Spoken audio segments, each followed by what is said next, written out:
반갑습니다. 성가 이야기를 나누고 있는 방길튼 교무입니다. 제가 원불교 성가 감상담을 지금 쭉 하고 있죠. 제가 늘 말씀드리지만 선별하고 있습니다. 특히 작사가 초창기에 정말 우리가 초창기에 나오는 우회할 수 없는 소태산의 법문을 먹고 자기 마음, 심신, 몸과 마음을 통해서 다시 표출하는 것이죠. 이게 위대하죠. 그리고 통해서 나오는 언어의 파괴력, 그게 어마어마해요. 저는 정말 감동적이에요.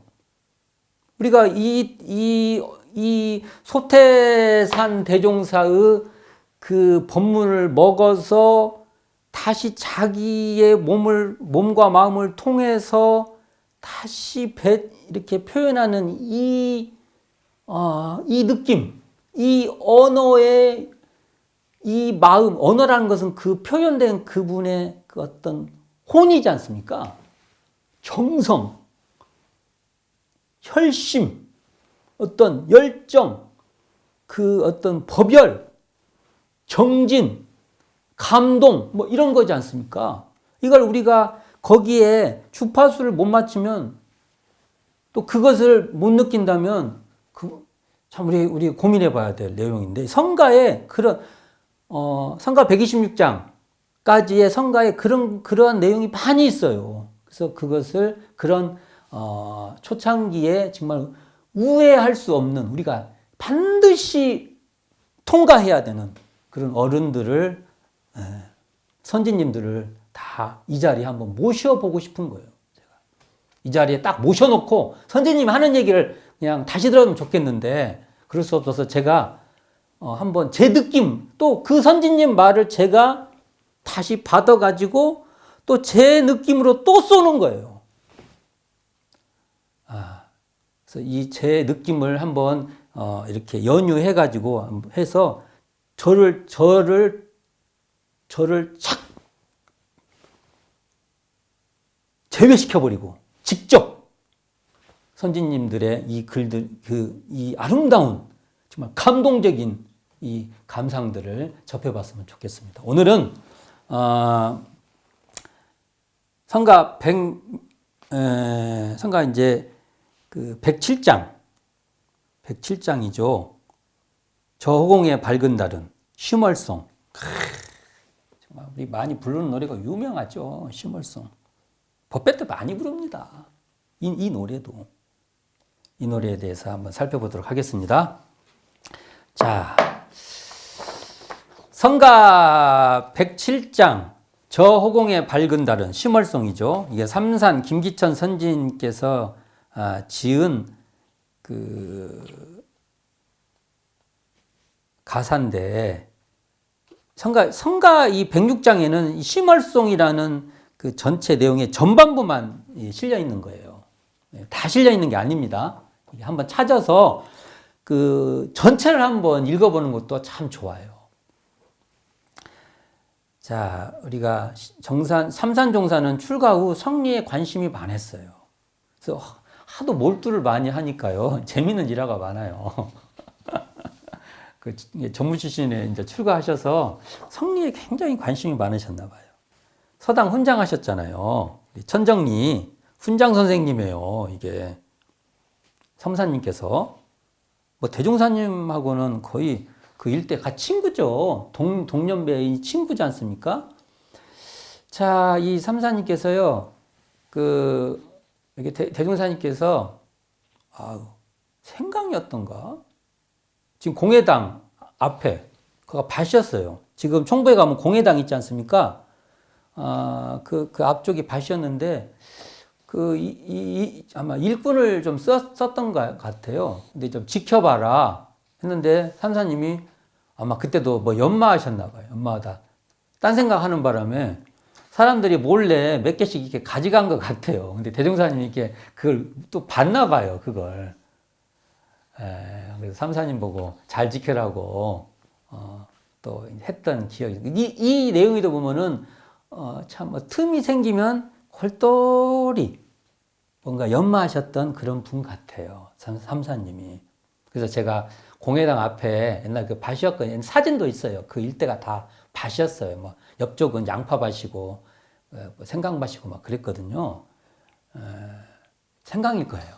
생강 아닐 수도 있습니다. 근데 생강일 것 같습니다.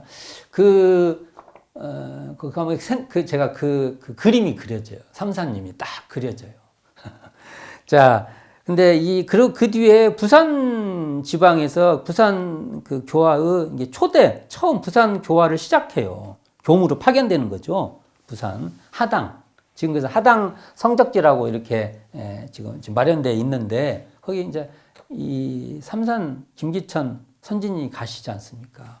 근데 교화에 진짜 열심히 하시다가 원기 20년에 장티푸스로 지금 같으면 아무것도 아닌데 그때만 해도 이런 게 참 질병에 우리가 그 치료에 참 약해가지고 46세 일기로 열반에 드셨어요. 너무 아쉬워요. 이런 글들을 보면 세상 얼마나 우리에게 많은 그 정말 보배로운 정말 아름다운 감동스러운 그런 시들이 많이 나오지 않았을까라는 생각을 하게 됩니다. 어쨌든 대종사께서는 삼산종사를 이로우 사심과 퇴보가 없이 참으로 중요합니다. 향내나는 전무 출신을 한 공인이다. 이렇게 추모를 합니다. 이 심월성은요, 삼산종사가 열반한 다음 해인, 열반하실 때 이제 다 수습하지 않습니까? 유품들을 수습하고. 다음 해인 원기 21년, 1936년에 회보 제24호에 유고로서 발표되지 못한 유고로서 발표가 됩니다. 이게 삼산종사께서 교리송, 이 교리송은 뭐냐면요, 그 음부 시자녀 하지 않습니까? 이호춘, 그러니까 이공전 교무님 아버님이죠. 이호춘님에게 음부 시자녀를 맺게 되는데 그 공부를 위해서 교리송이라 해서요. 교리송을 한문으로 이렇게 쭉 만들어요. 교리송. 그 교리송 옛날에 많이 외웠어요. 어른들은 교리송 이게 한문도 배우고 교리도 알고 일거양득이 되죠. 이 교리송과 함께 참 이 심월송은 많이 우리가 불려졌던 것입니다. 어찌 보면 그 삼산종사의 교리송은요. 원각가와 함께 당시 교도들의 마음 공부의 길잡이가 된 것입니다. 또 이 심월송도 어떤 마음 공부의 큰 그 안내가 되는 거예요. 삼산 김기천 선지는 39세 교단 최초의 견성 인가를 받으십니다. 이 노래를 보면 이게 성품을 달에 비유해서 쫙 풀어나가죠. 자, 이게 저희들도 이 노래처럼 이 성품 단련을 많이 해야 되는데, 달을 보면 우리는 이제, 달이다. 이것과 함께 우리가 반드시 삼산종사님의 이 노래같이 심어를 우리가 삼산종사 같이 깊게 딱 연마해보는 그런 기원이 되기를 간절히 바랍니다.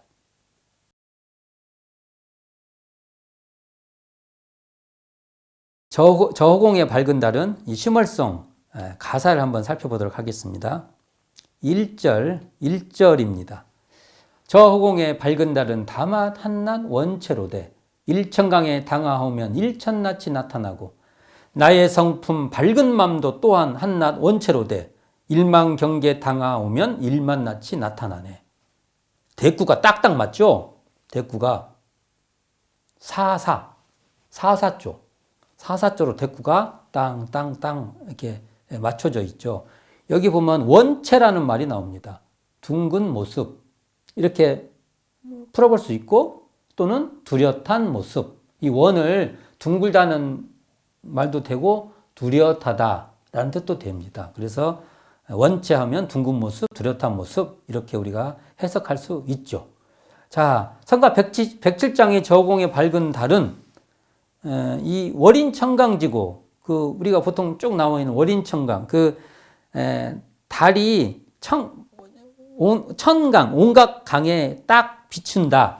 이 월인천강 지곡의 이 모티브를 따온 것이죠.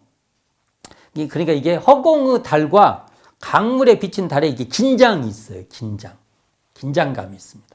이 긴장감을 어떻게 이해하냐에 따라서 그 해석의 그 어떤 갈림길이 확 틀어져요. 한번 봅시다. 자, 성품이라 하는 것은 허공달과 같이 참달은 허공에 있건만은 그 그림자를 따른 일천강에 비친다. 자, 이렇게 말할 때 과연 무엇이 진짜냐는 거예요. 이게 무엇이 진짜냐. 예를 들어 그림자 달에만 집착하여 허공에 있는 참달을 진짜 달을 못 보는 것도 문제예요. 자, 근데 사람 까딱 잘못하면 허공달만 봐라. 이렇게 이해하면 또 안 돼요. 반대로 참달이 비친 그 그림자 달을 무시해서도 안 된다는 겁니다. 그것도 저 허공달의 드러남이다. 이렇게 알아야 돼요. 참달의 드러남이다. 이게 그러니까 그 긴장감이 있다는 거예요. 허공달하고 강물에 비친 달 사이에 이것을 어떻게 이해하냐에 따라서 해석의 방향이 달라져요. 그러나 이 1절을 보면 참달도 알아야 되고 참달에 비친 그 일천강 강 밑에 담긴 그 달도 저 참달의 드러남이다. 여기까지 이해를 해야 된다는 것이죠, 우리가.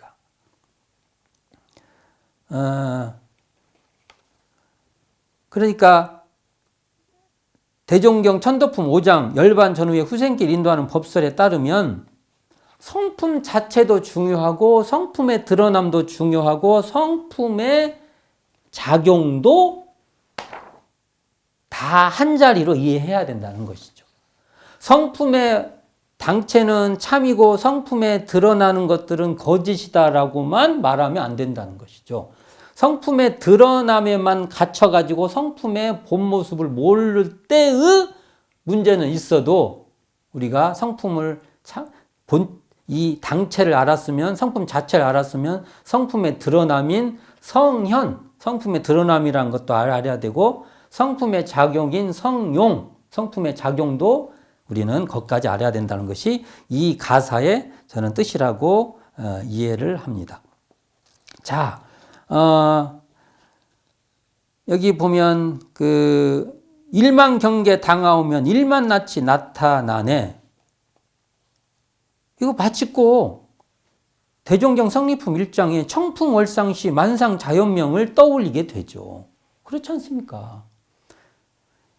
일만 경계 당하오면 일만 낯이 나타내를 부정적으로 해석할 수도 있지만 이것을 성품 자리에서 확연히 드러나는 그러한 만상. 여기에 청풍월상시 달이 확 뜨니까 만상이 확 드러나는 그렇게도 이해할 수 있죠. 이 자리는요. 정정 일원상의 진리에 보면 언어명상이 동공한 자리로서 공정영지의 광명을 따라 언어명상이 완연하여 시방삼계가 장중에 한 구슬같이 드러나는 것과 직결되어 있는 것입니다. 자, 원체 아까 말했죠. 뚜렷한 모습, 둥근 모습은 우리의 성품자리를 말합니다.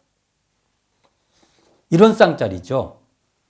원체다 하면은 일원상자리고 우리의 이 자리가 우리의 본래 자리다. 성품자리다. 이렇게 이해하면 되죠. 자, 2절 보겠습니다.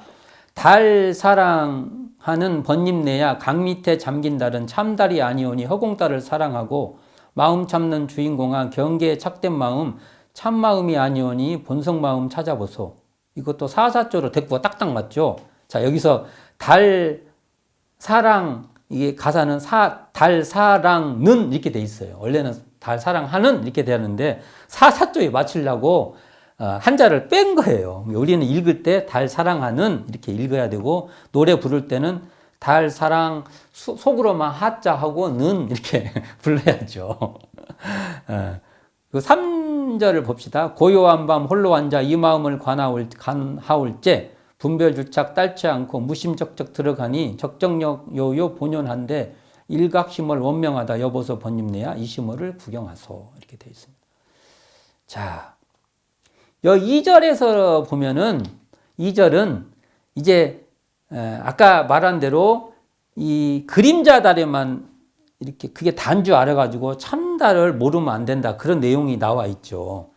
삼산 김기천 선지님은 강밑에 잠긴 달에만 집착하여 허공달을 모르면 안 된다.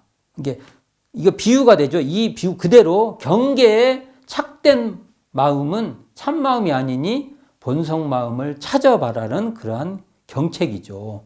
경계에 끌려 경계에 착하면 원래 밝은 마음은 놓치게 되는 것이죠. 우리가 경계가 있는데 경계에만 딱 집착하면은요, 경계가 드러나 있는 이 어찌 보면 이 배경, 이 배경의 그 마음, 배경자리는 그냥 놓쳐버려요. 그냥 어두워져 버리죠. 우리가 현재 그 자리에서 그 마음도 생겼다. 이렇게 알아야 되는데 그 경계에 그냥 잡히기만 해버리면 원래 드러나 있는 원래 밝은 여기는 뭐라고 설명되어 있어요? 원래 그 참달, 참마음 그건 놓쳐버리게 된다. 이런 뜻이 됩니다. 3절에서 이 그 고요한 밤 홀로 앉아 이건 단순히 고요한 밤 홀로 앉아 있다라고만 이해하면 안 되고 이걸 은유적으로 이해해야 돼요. 고요하다는 것은 그 고요는요, 그 경계에 착하지 않으면 여기서 나오죠. 경계에 딸지 않으면 그게 고요한 거예요. 홀로 앉아도 이 홀로라는 것을 나 혼자 앉아 있다 이런 뜻보다는 상대적인 경계에 착해가지고 이렇게 분별하는 그런 것이 딱 탈락된 그런 자리를 말한 것입니다. 그러니까 바로 텅 비어서 상대라는 짝이 없는 절대 자리를 고요한 밤 홀로 앉아 이렇게 설명한 거예요. 대종사님 그 성주에 보면 상동로 그런 자리겠죠. 이게 또는 이게 여기 나오는 무심적적 무심해서 적적하고 적적요요 정말 텅 비었다. 텅 비었다는 말을 무심적적 적적요요 이렇게 한자로 쓰고 있는 거예요. 이런 자리다 이렇게 보면 되죠. 자 여기서 한 가지 이제 중요한 말이 있는데 허공딸과 그림자딸의 관계인데 우리가 참달을 봤다고 해서요. 일천강에 달이 비칠 때 그게 어떨 때는 바람에 흔들려서 달이 찌그러지고 어떨 때는 평온해서 잘 비쳐요. 그런데 우리는 이렇게 이해를 합니다. 그 비쳐 있는 그 대상 자체를 평온하게 만들어 보려고 해요. 그러나 원래 세상은요 그런 게 아니에요. 그냥 파도가 치면 파도 치는데 그 달이 비추고 평온하면 평온한데 달이 비치는 거예요. 여기서 말하고자 하는 것은 뭐냐면요. 내 내면의 파도를 없애라는 것이지 바깥에 있는 그 파도를 없애라는 것이 아닌 거예요. 경계 자체를 없애라는 것이 아니라 경계를 대하는 우리의 마음의 파도를 우리가 내려놓는 겁니다. 그럴 때 내면의 파도가 잠잠할 때 내면의 파도가 고요한 밤 홀로 앉아가 될 때 고요한 밤 홀로 앉아니까 세상이 고요한 밤 홀로 앉아가 돼버리면 안 돼요. 세상은요 세상 그대로 있는 거예요. 내 마음이 고요한 밤 홀로 앉아 참마음이 본성 마음이 딱 찾으면 내 내면의 파도가 잠잠해져서 슬픈 사람을 만나면 같이 슬퍼하고 기쁜 일을 만나면 같이 기뻐할 수 있게 되는 것이죠. 그 공감이 가능한 것이죠. 자, 삼산종사는 우리에게 말을 걸고 있습니다. 여보소, 번님내야 한번 자기 이름을 대보세요. 삼산종사님께서 길트나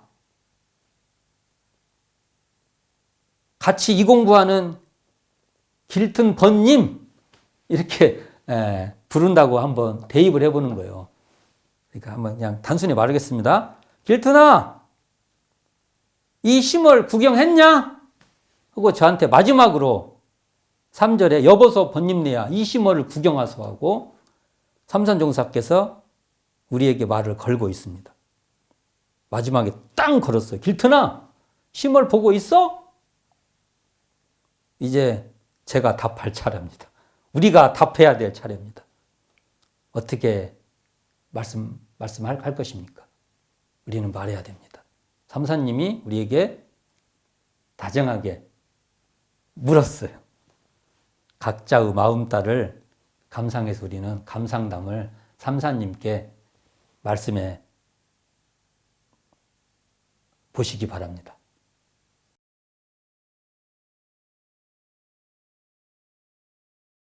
성가 107장 저 허공에 밝은 달은 부제가 심월송이죠. 이 반주를 한번 들어보도록 하겠습니다. 그래서 원음 산책을 한번 해보는 거죠.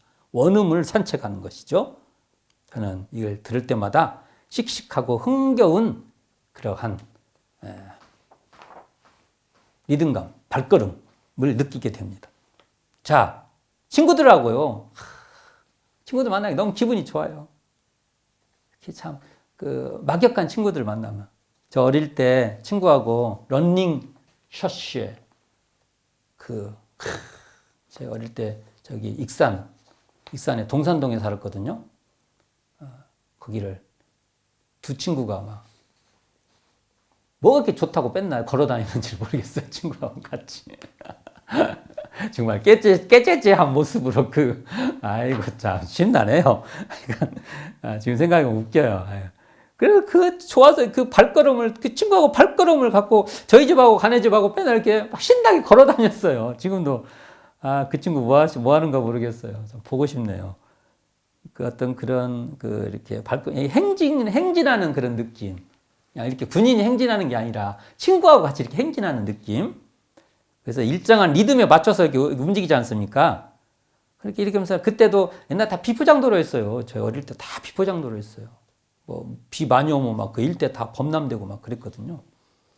근데 거기 비포장도로니까 오르락 내리락 해요. 길이 이렇게 반듯한, 이렇게 가는 거 반듯하지 않아요. 다 올랐다 이럽니다. 그러니까 오르락 내리락 하는 그 굴곡을 따라서 친구와 같이 이렇게 걸었던 그 생각이 크로즈업이 될 때가 많습니다. 이런 노래 부르면. 생각이 딱 와요. 그 기분으로 이 노래를 들으면 너무 좋아요. 옛날도 회상이 되고 또 미소가 떠오릅니다. 근데 이 노래는요, 박자를 이렇게 앞당기는 느낌이 좀 있어요.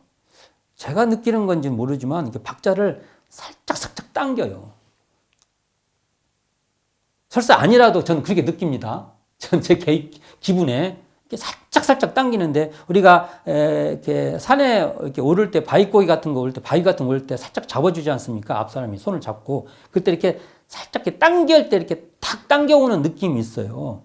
당겨주는 손맛이라고 할까요? 이렇게 딱 이렇게 이와 같은 분위기로 봤을 때 여기도 부점음표 우리가 부점이라고 하죠 보통 부점음표가 참 많아요. 이 노래도 4분의 4박자 리듬을 이게 부점 음표에 맞춰서 잘 표현하는 게 참 좋을 것 같습니다. 삼산종사께서 여보소 번님네야 그림자 딸에만 착하지 말고 저 허공의 참달을 보소 하면서 우리를 탁 앞당겨 이렇게 손을 잡아서 살짝 당겨주는 그런 기분이 듭니다. 그럴 때 우리가 쉼어를 살짝 탕 당겨줄 때 우리가 쉼어를 쫙 보는 거죠. 우리가 봐서 쉼어를 우리 이 안에 집어넣어서 우리의 쉼어를 삼사님께 다시 쫙 쏘는 거죠. 그래서 이게 보면은 작사가와 작곡가가 서로 이렇게 다 쉼얼이 서로 쫙 비추는 그런 느낌도 있고요. 연주자와 듣는 우리의 청자 이 감상 자가 서로 이렇게 쉬멀이 비춰지는 느낌도 듭니다. 성가 107장 쉬멀송은요,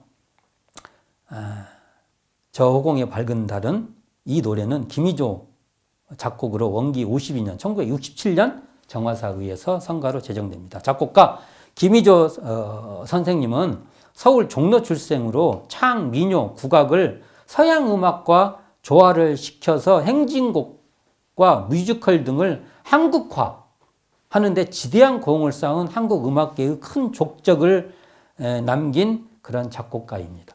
성가 107장도 이런 그 색깔이 묻어 있다고 여겨집니다. 1991년 옥관 문화훈장을 받았으며 대표작으로 한국 민요 혼성 합창곡집, 가곡, 그리움 등이 있습니다. 자, 오늘 성가 107장 저 허공에 밝은 달은, 이 노래를 여러 측면에서 감상담을 나누어 봤습니다. 아무쪼록 107장 저 허공에 밝은 달은을 이해하는데 도움이 되기를 바랍니다. 이상으로 성가 이야기를 나눈 방길튼 교무였습니다.